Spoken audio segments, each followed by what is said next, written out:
ladies and gentlemen, give it up for Bobby Underwood.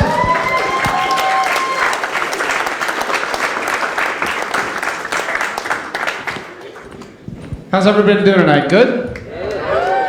I'll take care of that. Let me tell you about myself. I'm a musical theater guy, which means I'm the only one I know who had to come out to his parents as straight. I'm also a native New Yorker, born and bred, yeah.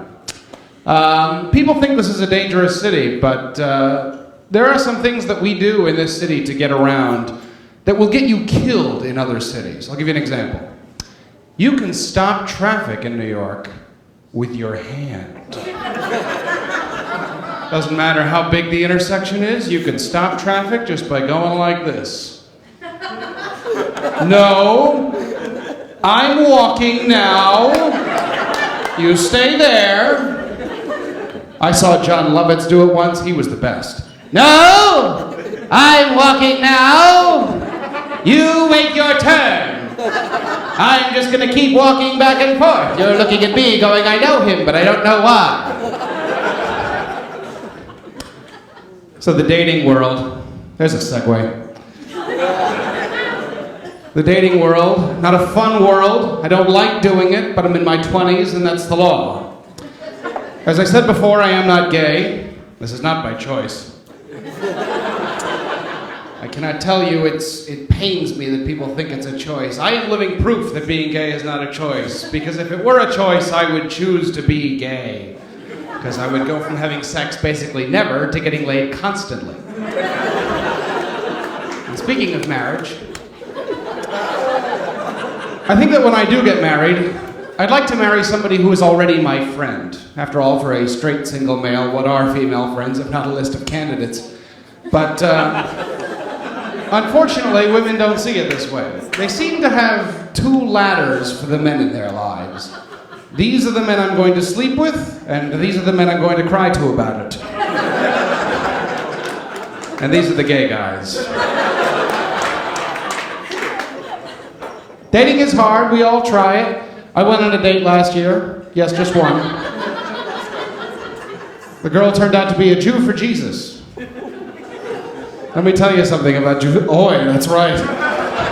Oi. Let me tell you something about Jews for Jesus. That's not a thing. You can't be a Jew for Jesus. It's like being a straight guy for cock. You're trying to straddle two positions. You gotta have everything? Jesus Christ. And speaking of my father,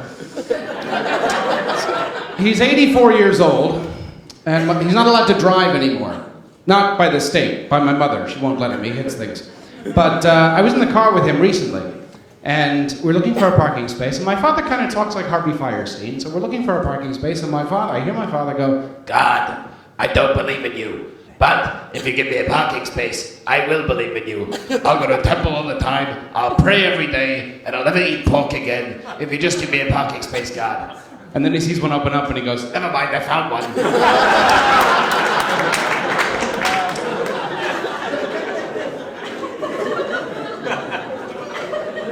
I recently came back from Israel. That was a good time. I recommend it highly. It's very safe. I had such a spiritually enriching experience that when I came home, I got another circumcision. There's a tradition, huh? What a great idea that was.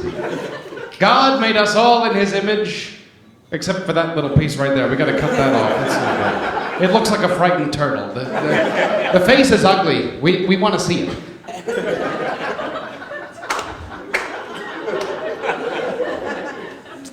Somebody had some problems. So who took the subway here? Gross. Exactly, gross. The subway is so unpleasant, I think we need to do something to liven up our trip a little bit. We should have Gilbert Gottfried do the subway announcements. Would you think that would make it better? Can't you imagine? You sit down in the subway, you're at peace, and you hear, Ladies and gentlemen, the train is being held momentarily by the train's dispatcher. I am now passing around a sign-up sheet for those who would like to kill the dispatcher.